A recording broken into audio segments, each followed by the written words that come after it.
어린이들뿐만 아니라 여러분 모두에게 한두 가지 물어보며 설교를 시작하겠습니다. 제 질문을 들으시고 마음속으로 답이 무엇인지를 맞춰보시기 바랍니다. 겉으로 말씀하셔도 됩니다. 유다와 이스라엘 나라에서 가장 훌륭하고 모범적인 왕은 누구였습니까? 속으로 하려니까 말씀 안 하시죠? 다윗입니다. 그래서 그의 왕조는 그 나라가 망할 때까지 유지되었습니다. 그러면 솔로몬의 아들 때 갈라진 두 나라가 있는데 북쪽 나라, 남쪽 나라. 북쪽 나라의 이름은 무엇이었습니까? 이스라엘. 남쪽 나라는요? 그렇습니다. 그런데 이 북쪽 나라는 망할 때까지 왕조가 여러 번 바뀝니다. 남쪽 나라는 바뀌지 않는데 계속 북쪽 나라는 바뀝니다. 그 왕조가 바뀌는 이유는 무엇이었냐면 반란입니다. 왕을 죽이고 새로운 왕이 올라서는 것입니다. 이렇게 북쪽 나라는 왕이 살해당해서 새로운 왕조가 시작되는데 이런 왕조가 몇 번이나 있었는지 아십니까? 왕조를 8번 살해하니까 모두 왕조는 처음 왕조에서 8번 살해됐으니까 9왕조가 있게 됩니다. 약 200년 역사에 9왕조가 있습니다. 반면에 유다 나라는 400년이 넘는 왕조에 기간에 단 한 왕조만 있었습니다. 뿐만 아니라 이러한 유다와 이스라엘에 선한 왕들도 있었고 나쁜 왕도 있었습니다. 그럼 마지막 질문입니다. 이렇게 왕조가 바뀌고 나쁜 왕들이 생기게 된 근본적 이유는 무엇이었을까요? 생각해 보시기 바랍니다.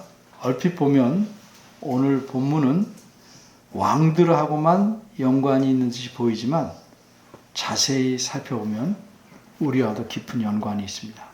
그래서 금방 말씀드린 이 마지막 질문에 대한 나쁜 왕이 나오고 왕조가 바뀌게 된 근본적인 이유가 무엇인가에 대한 답을 찾아보려고 합니다. 오늘 본문은 특별히 왕에 관해서 말씀하는 내용입니다. 정확히 말하면 14절부터 20절까지가 왕에 관한 말씀인데 이 14절부터 20절은 두 부분으로 되어 있습니다. 앞부분인 14절에서 17절은 왕이 해서는 안 될 것, 하지 말아야 할 것을 말씀합니다. 18절에서 시작되는 20절까지 후반부에서는 왕이 반드시 해야 될 것을 말씀합니다. 오늘은 이 후반부만 생각해 보려고 합니다. 세 가지로 본문을 나누어 살펴보겠습니다. 첫째, 왕의 평생의 의무. 둘째, 의무를 행하는 목적. 셋째, 의무를 행한 결과. 이렇게 세 가지입니다. 첫째, 왕의 평생의 의무. 첫째로 생각할 것은 왕이 평생도록 꾸준히 해야 될, 의무로서 해야 될 일이 무엇인가 하는 점입니다. 그것은 한마디로 공부입니다. 공부. 왕은 나라 전체를 다스려야 하므로 공부할 것이 많습니다. 요즘으로 말하면 정치도 공부해야 되고 경제와 군사, 전술에 대해서도 공부해야 됩니다. 백성들의 어려운 문제를 다루고 재판도 해야 되므로 법에 관해서도 공부해야 합니다. 또 나라를 다스린다는 것은 땅만 다스리는 게 아니고 사람인 백성들을 다스리는 것이니까 사람을 올바로 다룰 줄 아는 그런 공부도 해야 합니다. 그래서 나라의 제도를 어떻게 개혁할까 이런 것에 대해서도 공부해야 합니다. 또 말도 바르게 적절하게 잘 해야 되니까 이른바 수사학도 공부해야 합니다. 공부할 게 많습니다. 그런데 오늘 본문 말씀에서는 이런 공부를 의미하지 않습니다. 그럼 어떤 공부를 가리키고 있는가? 먼저 18절을 보겠습니다. 그가 왕위에 오르거든. 이 말씀에서 그는 누굽니까? 위에 15절을 보면 알 수 있습니다. 15절 뭐라고 그랬습니까? 내 하나님 여호와의 택하신 자를 내 위에 왕으로 세울 것이며, 내 위에 왕을 세우려면 내 형제 중에서 한 사람으로 할 것이요 내 형제 아닌 타국인을 내 위에 세우지 말 것이며, 이런 조건에 맞는 자가 왕위에 오르거든, 이렇게 되죠. 그러니까 그는 18절에서 그는 누구냐면 하나님께서 왕으로 택하신 자를 가리킵니다. 이처럼 왕이, 그렇게 해서 왕이 된 사람은 반드시 해야 될 일이 있는데, 그것이 무엇이냐면 율법서를 등사하는 일입니다. 등사가 뭔지 설명하겠습니다. 인쇄한다는 것은 인쇄기로 문자나 그림을 찍어내는 겁니다. 등사한다는 것도 등사하기로 그렇게 하는 겁니다. 등사하기는 간단히 말하면 수동식 손으로 하는 간단한 인쇄기입니다. 지금 이 등사하기를 보기가 어렵지만 제 기억으로는 지금으로부터 50년 전인 1970년대 말까지만 해도 등사기를 사용했습니다. 저도 열심히 주거 만들려고 등사기 사용했습니다. 초를 이렇게 입힌 종이가 원지라고 그러는데 거기에 철필로 글을 씁니다. 다 주보, 글을 다 씁니다. 써서 그 원지를 등사기에 붙이고 이렇게 롤로 굴림대로 잉크를 묻혀서 굴림대로 밀어서 한 장씩 찍어냅니다. 이렇게 해서 바로 찍고 계속해서 몇십 장씩 찍어냅니다. 이런 작업을 등사라고 합니다. 그런데 이 18절에서 말하는 등사는 이렇게 등사기로 찍어내는 것이 아닙니다. 그 당시에 등사기가 있는지도 모르겠고, 다만 어떤 원본의 사본을 만드는 겁니다. 그러니까 요새식으로 필사하는 거예요. 필사. 왕은 제사장이 보관하고 있는 율법서를 가져다가 그 내용을 보고 베껴서 자신이 늘 보도록 사본을, 필사본을 만들어내야 합니다. 이게 등사입니다. 여기서 말하는 등사입니다. 그러면 이 율법서란 무엇인가? 학자들 간에 크게 두 가지 견해가 있습니다. 하나는 우리가 모세오경이라고 부르는 창세기부터 출애굽기, 레위기, 민수기, 신명기까지를 가리킨다 하는 견해이고, 다른 견해는 아니다, 신명기만 가리킨다 하는 견해입니다. 이 둘 중에 어떤 견해가 맞는다고 꼭 집어서 우리는 현재로는 말할 수 없습니다. 다만 율법서는 모세오경이든지 신명기이든지 간에 하나님께서 모세를 통해서 말씀하신 가르침과 규례를 적어놓은 책입니다. 따라서 하나님께서 왕에게 평생 의무로서 하라는 공부는 다름이 아니라 율법서, 즉 하나님 말씀을 공부하라는 것입니다. 그럼 둘째, 이 의무를 행하는 목적. 왕이 이렇게 평생토록 의무가 공부죠. 공부하는 목적이 무엇인가? 왕은 율법서의 내용을 베껴서 사본을 만든 뒤에 그 필사본을 그저 기념물로 내가 다 한번 필사했다 이렇게 보관해 놓는 게 아닙니다. 19절 앞부분에서 보는 바대로 왕은 평생토록 그것을 늘 자기 곁에 두고 읽어야 합니다. 다시 말하면 하나님 말씀인 율법서를 공부해야 됩니다. 요즘 말로 하면 늘 하나님 말씀 성경인 성경을 공부해야 하는 것과 같습니다. 하루 이틀 공부하다 마는 것 아니고 1, 2년 하다 마는 것 아니고 살아 숨쉬고 있는 평생토록 하나님 말씀을 공부해야 됩니다. 이게 의무입니다. 그러면 그렇게 해야 하는 목적은 무엇입니까? 단순히 지식을 쌓기 위해서입니까? 아닙니다. 백성을 다스릴 때 써먹기 위해서입니까? 아닙니다. 백성들에게 야 우리 왕은 신앙심이 깊고 경건하다는 평판을 듣기 위해서 그랬습니까? 아닙니다. 하나님 말씀을 공부해야 되는 목적은 아주 분명합니다. 그의 하나님, 자기 하나님 여호와를 경외하는 것을 배우기 위해서입니다. 하나님 말씀을 알아야 하나님을 제대로 알고 바르게 경외할 수 있습니다. 그래서 하나님 말씀을 공부하도록 하나님 평생 의무로 요구하신 겁니다. 아마 대부분 교인의 가정에도 성경책이 여러 권씩 있을 겁니다. 근데 세월이 가도 성경책에는 손때가 타지 않습니다. 왜? 새 것 그대로 있습니다. 왜 그럴까요? 읽지 않으니까. 덮은 책은 책이 아니다 라는 유명한 말이 있습니다. 성경의 하나님 말씀이라고 해도 읽지는 않고 갖고만 있어도 무슨 부적처럼 유익을 주는 건 아닙니다. 차 안에 성경책 놓고 다니는 거 탓하지 않지만 부적으로 갖다 놓으면 그건 참 잘못된 일입니다. 성경책이 하나님 말씀이다. 그래서 읽지는 않고 갖고만 있으면 그건 고물상에 팔아넘기려고 쌓아둔 쓰지 못하는 책들과 마찬가지입니다. 자녀들이 필요한 학습서를 샀다고 칩시다.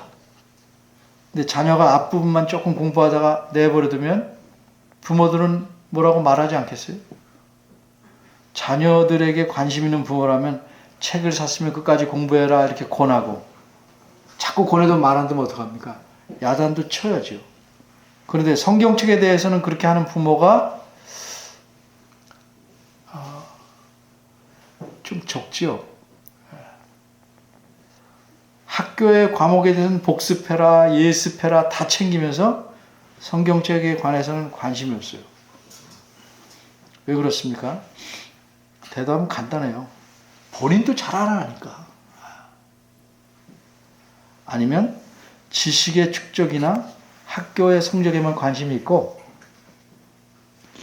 성경 말씀을 통해서 인품이 성숙하고 하나님을 경외하는 것을 배우는 데에는 관심이 적기 때문입니다. 여호와를 경외하는 것에 대해서는 신경을 별로 쓰지 않습니다. 특별히 왕이 된 사람만 하나님 말씀을 공부해야 하는 것 아닙니다. 하나님은 하나님 백성 전체에게도 하나님 말씀을 공부하기를 이미 명령하셨어요. 왕에게는 특별히 더 하라고 말씀하시는 겁니다. 우리가 잘 아는 대로 신명기 6장 4절에서 9절까지를 보통 쉐마 이렇게 말합니다. 쉐마.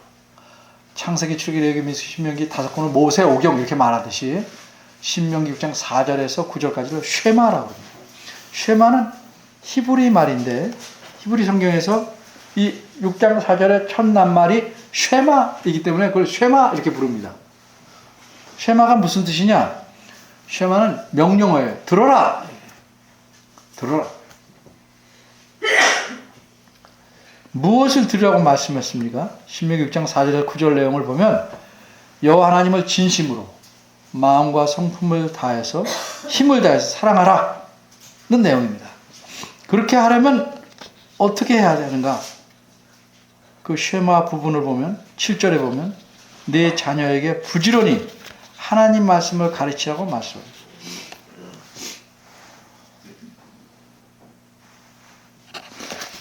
그래야 그 자녀들이 하나님을 진심으로 사랑할 수 있기 때문입니다. 하나님을 진심으로 사랑해야 또 다른 필요한 것들을 제대로 할 수 있어요.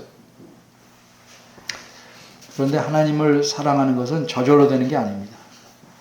하나님 말씀을 통해서 배우고 익히고 그래야 하나님을 경외하고 사랑하게 됩니다. 수많은 그리스도인 부모가 자녀를 가르치는 데 소홀합니다. 교회 역시 설교 하나로 끝내는 경우가 적지 않습니다.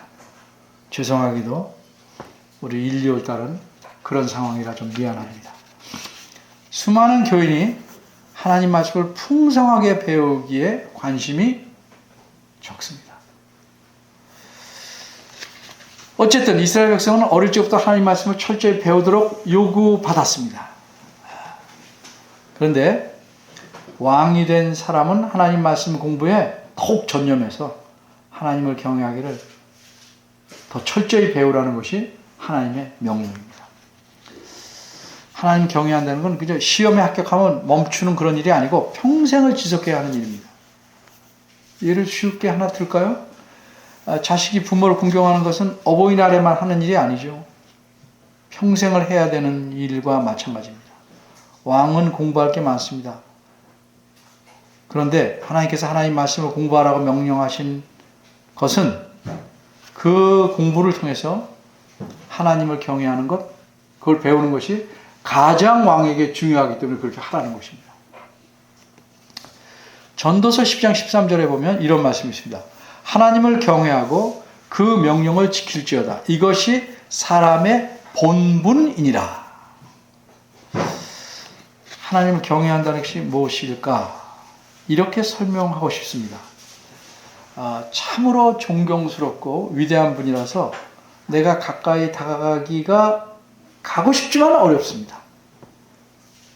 그래서 더욱 가까이 가고 싶고 온 마음을 쏟아 섬기고 싶기 때문에 그분의 말씀이라면 그대로 성실하게 행하려고 최선을 다하는 태도, 이게 성경에서 말하는 경외입니다. 그래서 하나님을 경외하는 것과 그분의 명령을 지키는 것은 함께 나타납니다. 떨어진 게 아닙니다. 이렇게 하나님을 경외하는 것이 사람의 본분이라고 했어요. 본분이 무엇인가? 국어사전을 보면 본분은 마땅히 지켜야 할 일, 직분이라고 했어요. 영어 번역에는 의무라고 표현했어요.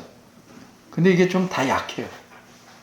원문을 그대로 직역하면 이렇게 돼 있어요. 이것이 사람의 본분이다 이렇게 말하지 않고 이것이 모든 사람이다 이렇게 표현했어요. 여호와를 경외하고 그 명령을 지키는 것이 지킬지어다. 이것이 사람의 본분이다 가지고 이것이 모든 사람이다. 여기 무슨 말일까? 뜻을 풀어 말하면 이것이 곧 사람의 모든 것이다 하는 뜻입니다. 이것이야말로 진정한 사람다움이고 이것이야말로 사람의 존재 이유요 이것이야말로 사람의 목적이다 하는 말입니다. 그러니까 여호와를 경외하는 것만이 사람이 사람다울 수 있고 여호와를 경외해야 이 세상에서 사람이 사는 삶의 의미와 목적을 다 이루는 것이다 하는 뜻입니다. 오늘 본문 19절을 보면 그 하나님, 그의 하나님이에요. 그의 그 왕, 여기서 왕 말하지만 그의 하나님 여호와 경외하기를 배우며 에 이어서 이 율법의 모든 말씀과 이 규례를 지켜 행할 것이라 이런 말씀이 있어요. 방금 설명드렸듯이 하나님을 경외하는 것과 짝을 이루는 게 뭐냐면 하나님 말씀대로 행하는 거예요. 경외한다, 제 마음 아시죠가 아니고 경외한다는 그의 말씀을 행하는 겁니다. 우린 종종 그래요. 하나님 제 마음 아시죠? 하나님 알죠. 너 내 명령 행하지 않으니까 네 마음 나한테 멀어. 아신다 이 말이죠.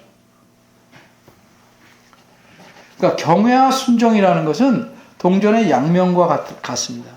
경외하는 만큼 순종하는 것이고 순종하는 만큼 경외하는 것입니다. 이거 자꾸 나눠 생각하지 마세요. 성경에 뭐 마음은 원이라도 육신은 약하다 이런 엉뚱한 구절을 가져와서 써먹지 말라 이 말이죠. 그런 의미 아니에요.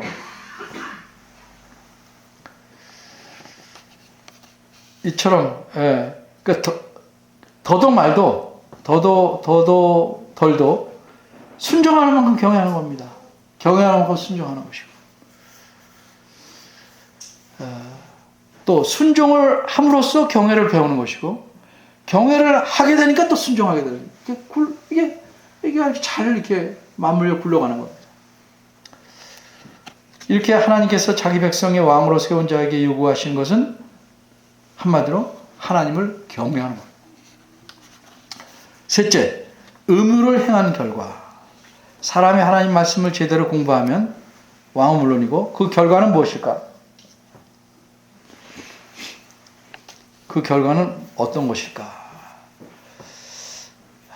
바꿔 말해서 사람이 하나님 말씀을 가까이 하고 공부하면 하나님을 경외하며 하나님께 순종하게 되는데 그러면 어떤 결과가 나타나느냐? 이런 건 안 하고 자꾸 좋은 결과만 바라자고 하지 말라는 거죠. 20절을 보겠습니다. 여기서는 세 가지를 말씀합니다. 하나는 그 마음이 그 형제들 위해 교만하지 않다는 겁니다. 왕은 교만하고 거드름 피기 쉬운 자입니다. 자신의 권세와 업적이 커갈수록 교만하게 됩니다. 뭐 왕뿐이겠어요? 사람 수가 좀 많이 모이는 교회에서 목회한다고 거들먹대고 목에 힘주는 목회자들도 많습니다. 한 나라를 제 마음대로 주무르는 왕은 거들먹대기가 쉽죠. 그러나 하나님 말씀을 제대로 공부한다면 왕조차도 교만하지 않습니다. 왜 그럴까요? 진정한 왕은 하나님이시고 자신과 그 백성은 서로 형제임을 잊지 않기 때문입니다. 하나님께서 왕을 세우신 것은 백성 위에 군림하라고 세운 게 아니고 형제들을 보호하고 인도하는 지도자로서 세우시려는 것입니다. 그 사실을 알게 되는 거죠. 두 번째 또 한 가지는 하나님의 명령에서 떠나지 않고 치우치지 않는다는 점입니다. 쉽게 말하면 하나님 말씀대로 백성들을 잘 다스린다는 의미입니다. 왕이 백성을 다스릴 때 자기 마음대로 마치 백성이 자기 노예인 양 부리지 않고 철저하게 하나님 말씀에 따라 행한다는 겁니다. 지혜롭게, 공의롭게. 이렇게 하면 백성들은 이 왕을 통해서 하나님께서 주시는 평안을 맛보고 번영을 누리게 되는 것입니다. 그 왕의 역할이 중요한 것이죠. 그런데 불행하게도 이스라엘 역사에서 이 명령을 잘 따라 행하며 여호와를 경외한 왕이 그리 많지 않습니다. 만일 그렇게 잘했다면 그런 왕에게는 20절에서 말씀한 세 번째 결과가 나타났을 것입니다. 그것이 무엇입니까? 이스라엘 중에서 그와 그의 자손의 왕위에 있는 날이 장구하리라 하는 약속입니다. 이렇게 신명기에서 말씀하신 이후에 이스라엘 역사가 어떻게 전개되었는지 좀 살펴보겠습니다. 이 말씀 이후에 350년이 지나서 이스라엘 백성은 왕을 요구합니다. 그래서 이스라엘 첫 왕으로 사울을 선택하게 됩니다. 그 다음에 다윗, 그 다음에 솔로몬 이후에 이 나라는 남과 북으로 갈라집니다. 갈라진 근본적인 이유가 무엇입니까? 아주 간단합니다. 솔로몬이 그렇게 지혜로운데도 나중에는 하나님을 경외하지 않고 하나님 말씀에 순종하지 않았기 때문입니다. 가장 지혜로우나 가장 어리석은 자가 솔로몬입니다. 남과 북왕국에 각각 갈라진 이후에 19왕이 있었는데 북왕국의 왕은 모두 하나님 말씀을 무시하고 살았어요. 여로보암부터 맨 마지막 호세아까지 다 무시하고 살았어요. 하나님 경외하지 않았어요. 하나님 말씀에 철저히 불순종했어요. 그래서 하나님에게 선한 왕이라고 평가받은 왕이 북이스라엘에는 하나도 없습니다. 그 결과 조금 지나면 왕조가 계속 반란으로 바뀝니다. 왕을 살해하고 새로 왕조가 들어섰습니다. 이렇게 8번이나 바뀌었어요. 그러니까 첫 왕조 포함해서 8번 바뀌었으니까 모두 9왕조가 있던 셈입니다. 그러면 백성들은 어때요? 왕들이 이러하니까 백성들의 삶은 피폐하고 우상을 아주 힘써서 섬기고 결국 나라가 통째로 망하고 말았습니다. 한편 남쪽 나라는 어떻습니까? 그나마 19왕 중에서 갈라진 이후에 선하다고 평가되는 왕이 8명 있습니다. 물론 이들에게도 흠이 많습니다. 그래서 하나님은 긍휼을 베풀어서 왕조를 약속대로 바뀌지 않고 400년 이상 계속 한 왕조가 다윗 왕조가 계속되게 하셨습니다. 그런데 참는데도 한도가 있죠. 북왕국처럼 결국 유다도 망하고 맙니다. 이처럼 하나님 백성 위에 세운 왕들은 몇몇 왕들을 빼고는 나쁘고 악했습니다. 선한 왕들조차도 불완전하고 모자랐습니다. 그러나 불완전한 왕이라 할지라도 그가 하나님 말씀에 순종하며 하나님 경외에 힘쓰면 하나님께서는 그 왕의 집뿐만 아니라 그 나라 모든 백성으로 평안과 번영을 누리는 은혜와 복을 주셨습니다. 오늘 본문은 특별히 하나님께서 어떤 하나님이신가를 보여줍니까? 하나님 자신을 경외하기를. 하나님 말씀을 부지런히 공부하고 배워서 하나님 자신을 경외해서 한마디 더 나가자면 하나님이 주시는 평안과 번영을 누리기를 바라시는 하나님의 모습을 그려주고 있습니다. 어쨌든 이런 왕들은 선하였든지 악하였든지 이젠 다 없어졌고 이스라엘, 유다 다 없어졌습니다. 그러면 오늘 본문은 우리와 어떤 연관이 있을까? 예를 먼저 들죠. 어린아이에게 강아지를 그려보라고 하면 어떻게 그립니까? 탁월한 천재가 아닌 바에는 그냥 동그라미 하나에 삐뚤게 선 몇 개 긋고 도무지 누가 봐도 강아지 같지 않게 그려요. 그래서 아기가 뭐라 그래요? 이 강아지라고 말해요. 그럼 부모가 뭐라 그래? 야, 잘 그렸다, 예쁘다, 멋지다, 뭐 이렇게 하겠죠. 왜 이런 이야기를 하냐? 구약시대의 많은 왕들은 비록 못나고 삐뚤게 드러냈지만, 바르게 드러내지 못했지만, 이 못난 강아지 그림처럼, 그럼에도 불구하고 그들은 장차 오실 완전하고 지혜롭고 공의로우신 그 왕의 모습을 미리 조금씩 보여주는 그림이었습니다. 그래서 그런 부족한 왕들이 다스리신 시대에도 간간히 하나님께서 그 백성들로 평화와 번영을 누리게 했는데 그건 역시 장차 오실 진정한 왕이 가져올 참된 평안과 복을 보여주는 그림자였습니다. 미리 맛보기죠. 구약의 선지자들이 그 완전하고 지혜로우시고 공의로운 왕께서 다윗의 자손으로 오시리라 거듭 예고했습니다. 그리고 마침 그 왕이 이 세상에 오셨습니다. 누구시죠? 예수 그리스도십니다. 예수 그리스도는 온 우주의 왕이시만 우리의 군림하시지 않았고 우리 형제처럼 대하셨습니다.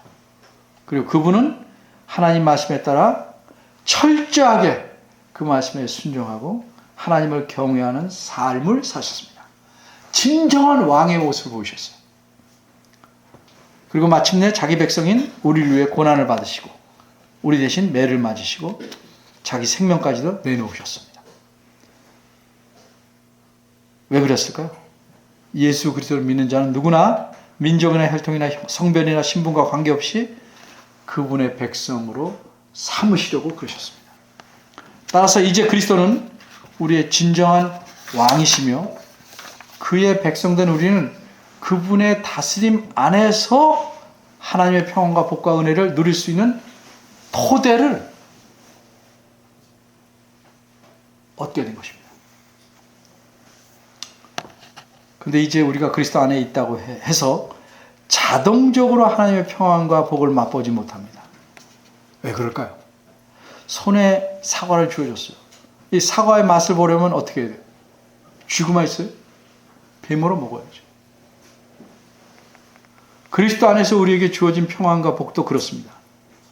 더러운 옷을 벗고 깨끗한 옷을 입었다고 할지라도 자신이 진탕에 자꾸 눕거나 흙을 묻히면 옷이 더러워집니다.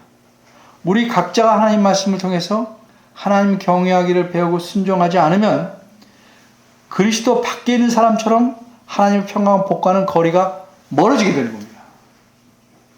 토대는 마련됐지만 그 토대 위에서 누리지 못하는 삶을 사는 거죠. 비유하면 사람이 물속에 들어갔다가 젖지 않고 나올 수는 없습니다. 근데 이상한 일은요. 그리스도 안에 들어온 자가 하나님이 주시는 괄목할 만한 은혜와 복을 제대로 누리지 못하는 경우는 왕왕 있어요. 어떤 경우에 그렇습니까? 하나님 말씀을 부지런히 읽고 공부해서 하나님을 경외하기를 배우지 않으면, 하나님을 경외하지 않으면 그렇게 됩니다. 우리가 자식을 키울 때 하나님을 경외하기를 가르치지 않으면 정성을 다해 자식을 키울수록 그 자식은 어떻게 됩니까? 하나님을 경외하기는커녕 다른 사람들을 물어뜯고 심지어는 부모에게도 등을 돌리는 영악한 짐승으로 변할 것입니다. 부모는요, 자녀들의 삶이 현재 자기 삶보다 더 낫기를 바랍니다. 물질적으로 말하는 게 아니에요. 물론 그것도 낫기를 바랍니다. 모든 면에서 낫기를 바랍니다. 이게 모든 부모의 공통적인 마음입니다. 정상적인 부모라요. 그래서 때로는 부모가 자신이 이루지 못하거나 놓친 아쉬운 꿈을 자녀가 향해서 나아가길 바랍니다. 그게 좀 과하면 어떤 부모는 자기 자녀에게 지나치게 공부를 강조합니다.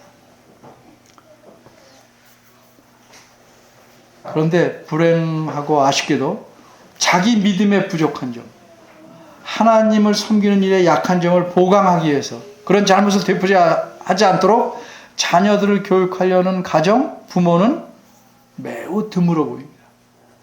무엇보다도 사람을 사람답게 만드는 공부, 하나님을 경외하게 만드는 공부에는 부모가 관심이 적기 때문은 아닐까. 하나님은 우리에게 요구하십니다. 무엇입니까?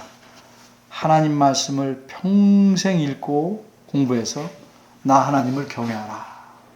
이걸 요구하십니다. 이 요구를 무시하면 어떤 결과가 생깁니까? 우리는 아무리 꾸며도, 아무리 고상한 척해도, 아무리 매너가 좋아도 사람다움을 잃게 됩니다. 속은 늘 짐승으로 있는 거죠. 그래서 하나님을 경외하기는커녕 교회를 다닌다 해도, 오래 다닌다 해도 관심은 뭐예요? 그저 먹을 것, 입을 것에 만족하는 배부른 돼지처럼 살아갑니다. 자기만 알고 남의 어려움을 외면하는 짐승처럼 살아가게 될 것입니다. 그러면 우리는 하나님께서 평생토록 하나님 말씀을 공부하고 그래서 하나님을 경외하기를 배우라는 이 요구 어떻게 해야 될까요? 들어야 될까요? 말아야 될까요? 해야 될까요? 말아야 될까요? 이 선택은 우리 손에 달렸어요. 하나님께서 크게 기뻐하실 만큼 우리에게 주어진 평생의 의무를 여러분이 잘 감당하시기 바랍니다. 그래서 우리 모두가 하나님을 크게 경외하는 사람이 되시기를 바랍니다. 이것이 사람의 제일 되는 목적을 이루는 유일한 방법입니다. 기도하겠습니다. 은혜로우신 하나님, 하나님께서 우리에게 어떤 소원을 갖고 계시고 무엇을 요구하시는지 살펴보았습니다. 우리 마음이 하나님의 소원과 요구를 잘 감당하려고 준비되어 있는지 살펴보게 하시고 평생 우리에게 주어진 이 의무를 감사함으로 감당하도록 이끌어 주시고 우리 자신도 힘써 이 인도하심에 따라가도록 힘을 주시기 바랍니다. 예수님의 이름으로 기도합니다. 아멘.